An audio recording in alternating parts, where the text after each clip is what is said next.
Welcome back, everyone, to another deep dive. Excited to be here. Today, we're going to be focusing on ancient Egypt again. Always a good time to delve into ancient Egypt. It really is. We're going to be looking at this ritual called the Presentation of MAAT. MAAT like truth, justice, order, all that good stuff. The foundation of ancient Egyptian society. Exactly. And the book we're diving into is Emily Teeter's The Presentation of MAAT, Ritual and Legitimacy in Ancient Egypt. A classic. She really gets into the nitty-gritty of this ritual. She does, using all sorts of amazing primary sources like, temple reliefs, tomb decorations, and even the coffin texts. Oh, the coffin texts. Always a treasure trove of fascinating insights into ancient Egyptian beliefs. For sure. So to give everyone a visual here, this ritual basically involved the king, all dressed up, standing before a god. Okay, I'm picturing it. And he's holding this little figurine of the goddess Maat, offering it up like, hey, look, I'm upholding cosmic order. Makes you wonder why they'd go to such lengths, to demonstrate that connection to Maat. Was it just symbolic, or was there something more to it? Right. Well, Teeter argues that this ritual, this presentation of Maat, it was actually key for establishing a king's legitimacy. Ah, I see. So it's tied to their right to rule. Totally. Think about it. If Maat represents the foundation of their society, then the king showing he's all about Maat, well, that keeps things stable, right? It's like a visual declaration of their commitment to those principles. Exactly. But here's the twist.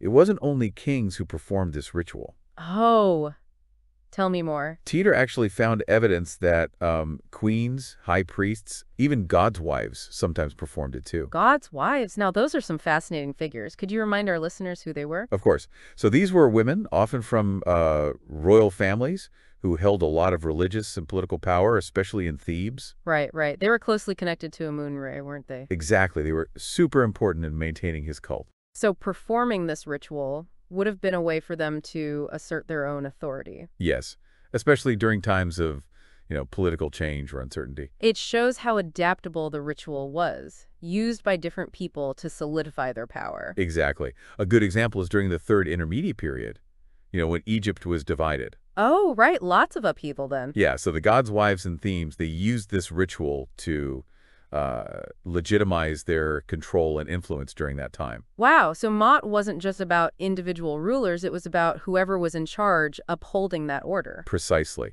Okay, another interesting thing Teeter found was that this ritual wasn't always so common. Really? When did it become more prominent? It seems to have taken off during the Ramesside period, around 1292 BC. Interesting.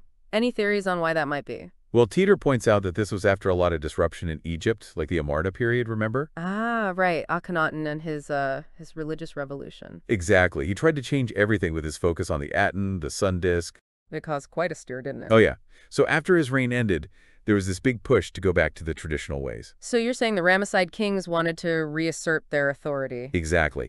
And they might have used the presentation of Maat as a way to show visually, hey, we're back to the good old values. A way to demonstrate stability after all that chaos. Exactly. And get this, they even started incorporating rebuses of their names, which often had Maat in them, into the ritual. Whoa, that's next level. Like they were weaving their identity into the fabric of Maat itself. Absolutely. It shows just how intertwined the pharaoh, his name, and Maat were to them.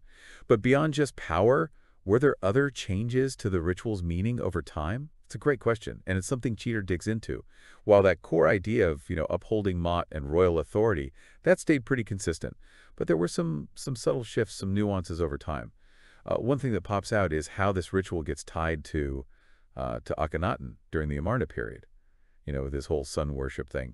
Akhenaten, always got to be different. But how does Maat, this idea of order and balance, how does that fit in with his very unique religious views? Right. Well, think about it. Akhenaten makes the Aten the sun disk, like the top god, right? Yeah.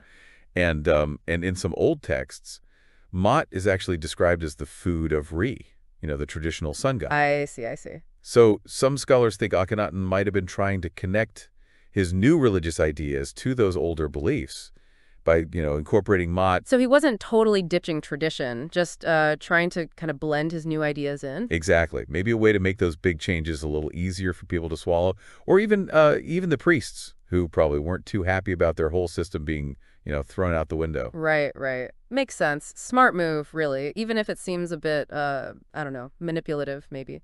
But then things change again when we get to the Ramesside period, right? It's not just the king and Maat anymore. It's about a more personal responsibility, I guess, even for regular people, not just royalty. You got it. Like Mott's going mainstream, we start seeing depictions of like everyday folks offering Mott to the gods. Oh, So it's wow. like maintaining that cosmic order. It wasn't just the king's job.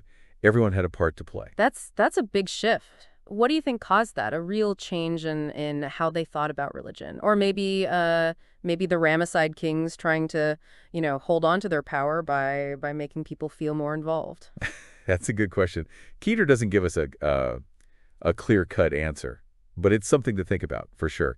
Now, besides these bigger shifts in meaning, there are also all these cool little details hidden in, the images and writing of the ritual itself. For example, the type of crown the king wore. That could have a lot of meaning. Ah, so it's not just what they're offering, but also like how they're presenting themselves. Exactly. And Teeter found that the blue crown, or capuche, that one was the most common choice, probably because it was linked to military power and royal authority. Right, right. It's all about sending the right message. And it's not just the crowns. There are all these other interesting details like the staves and platforms associated with Maat and the specific formulas used in the inscriptions. They often emphasize the king's relationship with the gods. It's like a whole visual language just waiting to be, deciphered. Speaking of which, where were these scenes actually taking place? Was it only in temples? It wasn't a one-size-fits-all thing. Teeter's research shows that depictions of the presentation of Maat, they pop up all over the place. Temples, tombs, even portable objects. Portable objects. That's interesting. So it wasn't always this big, monumental thing. Right. Remember, the ancient Egyptians were all about bringing the divine into their daily lives. We even see this regularly on stelae, those stone slabs people used for personal prayers and dedications. So they were cool with scaling it down for more personal context. It's like religious icons that people have in our homes today, a physical reminder of, their faith and connection to something bigger. Yeah, I see that. But you're right. When it came to the grand scale settings, temples were definitely the main stage for the presentation of Maat. Makes sense. The place where the king interacted with the gods, reaffirming his right to rule and ensuring Maat throughout the land. Exactly. It was the ultimate expression of the ritual, connecting the king's authority to that cosmic order. But I bet even within the temples, this wasn't done in isolation, probably part of a larger sequence of rituals, right? I would think so, yeah. You're totally right. Teeter's book shows us how the presentation of Maat often appeared with other rituals, like a tapestry of symbolic actions. One pairing that comes up a lot is with the offering of end vessels, these special jars connected to ritual purity. So maintaining order and cleanliness, both essential for Egypt's well-being. Exactly. And this pairing was so common that sometimes the two offerings got kind of blended together. Teeter even found some examples where the king is presenting these NW vessels, but the inscription actually mentions Maat. It's like the NW vessels became like a visual shortcut for Maat. Yeah, interesting, right? It shows how connected these ideas were in their minds.